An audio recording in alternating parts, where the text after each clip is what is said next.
नमस्कार मित्रों, जब भी प्रेम की पराकाष्ठा की बात होती है, जब भी समर्पण, त्याग और आत्मिक जुड़ाव की चर्चा होती है, तो सबसे पहले हमारे मन में एक ही नाम आता है, राधा और कृष्ण। लेकिन उसी के साथ एक प्रश्न भी जन्म लेता है। अगर श्री कृष्ण राधा से इतना प्रेम करते थे तो उन्होंने उनसे विवाह क्यों नहीं किया? क्या उनका प्रेम अधूरा था या उसके पीछे कोई गहरा आध्यात्मिक रहस्य छिपा है? आज की इस वीडियो में हम इसी प्रश्न का उत्तर समझने का प्रयास करेंगे, इसलिए अंत तक हमारे साथ बने रहिए। मित्रों, राधा और कृष्ण का प्रेम सामान्य प्रेम नहीं था। वो केवल दो व्यक्तियों के बीच का संबंध नहीं था, वो आत्मा और परमात्मा का मिलन था। कई पुराणों और ग्रंथों में इस विषय पर अलग अलग कथाएं मिलती हैं। सबसे पहले बात करते हैं उस मान्यता की जो स्कंद पुराण में मिलती है।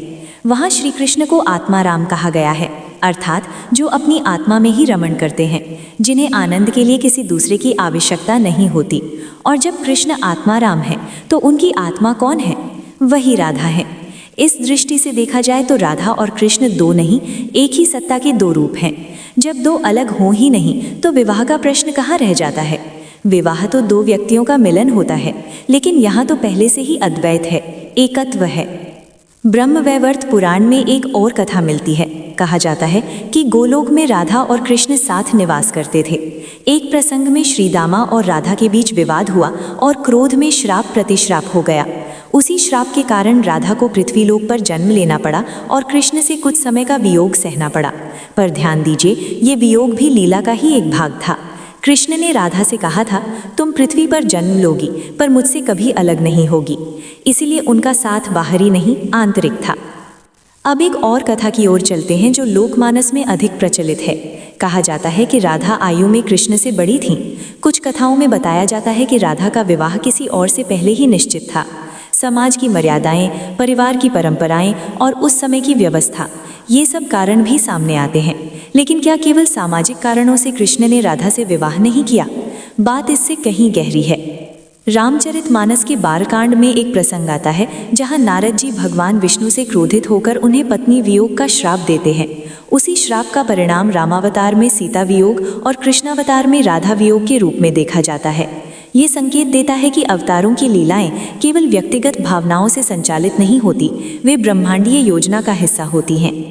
मित्रों, कल्पना कीजिए उस क्षण की जब बाल्यकाल में कृष्ण और राधा पहली बार मिले होंगे। वृंदावन की गलियां, यमुना का तट, मुरली की धुन और उस धुन पर राधा का सम्मोहित हो जाना। वो प्रेम धीरे धीरे पूरे ब्रज में चर्चा का विषय बन गया। लेकिन ये प्रेम किसी अधिकार की भावना से भरा हुआ नहीं था। उसमें अपेक्षा नहीं थी, बस अनुभव था। जब कृष्ण मुरली बजाते थे तो राधा सब कुछ छोड़कर चली आती थी। ये प्रेम आकर्षण से आगे बढ़कर आत्मिक हो चुका था। फिर एक समय आया जब कृष्ण को अपने वास्तविक जन्म और उद्देश्य का ज्ञान हुआ। गर्ग ऋषि ने उन्हें बताया कि वे नंद यशोदा के पुत्र मात्र नहीं, बल्कि देवकी और वसुदेव के पुत्र हैं और उनका जन्म अधर्म के विनाश और धर्म की स्थापना के लिए हुआ है। उस क्षण कृष्ण के सामने दो रास्ते थे, एक व्यक्तिगत प्रेम का और दूसरा समस्त मानवता के कल्याण का। और कृष्ण ने वही चुना जो उनके अवतार का उद्देश्य था। सोचिए, यदि कृष्ण वृंदावन में ही रह जाते, राधा से विवाह कर लेते, तो क्या कंस का अंत होता? क्या महाभारत की भूमिका तैयार होती? क्या गीता का उपदेश संसार को मिलता? उनका जीवन केवल व्यक्तिगत सुख तक सीमित नहीं था, उन्हें इतिहास बदलना था, युग को दिशा देनी थी। जब कृष्ण मथुरा चले गए तब राधा ने उन्हें रोका नहीं। यही तो प्रेम की पराकाष्ठा है, जहाँ प्रिय के मार्ग में बाधा नहीं बनते बल्कि उसके उद्देश्य को समझते हैं। राधा ने कभी शिकायत नहीं की, उन्होंने कृष्ण को अपने हृदय में स्थापित कर लिया। विवाह नहीं हुआ लेकिन प्रेम कभी समाप्त नहीं हुआ। यही कारण है कि आज भी हम राधे कृष्ण कहते हैं, कृष्ण राधा नहीं। पहले राधा का नाम आता है क्योंकि भक्ति में राधा सर्वोच्च है। कृष्ण ने स्वयं कहा था, राधा मेरी आत्मा है। अब सोचिए, क्या कोई अपनी आत्मा से विवाह करता है? आत्मा तो स्वयं का ही स्वरूप होती है। विवाह सामाजिक बंधन है, पर राधा कृष्ण का संबंध सामाजिक सीमाओं से परे था। वो शाश्वत था, अनंत था। मित्रों, इस कथा से हमें क्या सीख मिलती है? ये कि सच्चा प्रेम अधिकार नहीं मांगता, वो त्याग सिखाता है। वो बंधन नहीं बनता, वो स्वतंत्रता देता है। हर प्रेम विवाह में बदले ये आवश्यक नहीं। कुछ प्रेम जीवन भर प्रेरणा बनकर साथ चलते हैं, जैसे राधा और कृष्ण का प्रेम, जो आज भी हर भक्ति गीत में, हर मंदिर की घंटी में और हर मुरली की धुन में जीवित है। तो जब अगली बार आपके मन में ये प्रश्न उठे कि कृष्ण ने राधा से विवाह क्यों नहीं किया, तो याद रखिए, उनका प्रेम किसी एक जन्म, एक समाज या एक रिश्ते तक सीमित नहीं था। वो तो आत्मा और परमात्मा का शाश्वत मिलन था। उम्मीद है आपको ये विस्तृत कथा और उसका आध्यात्मिक अर्थ समझ आया होगा।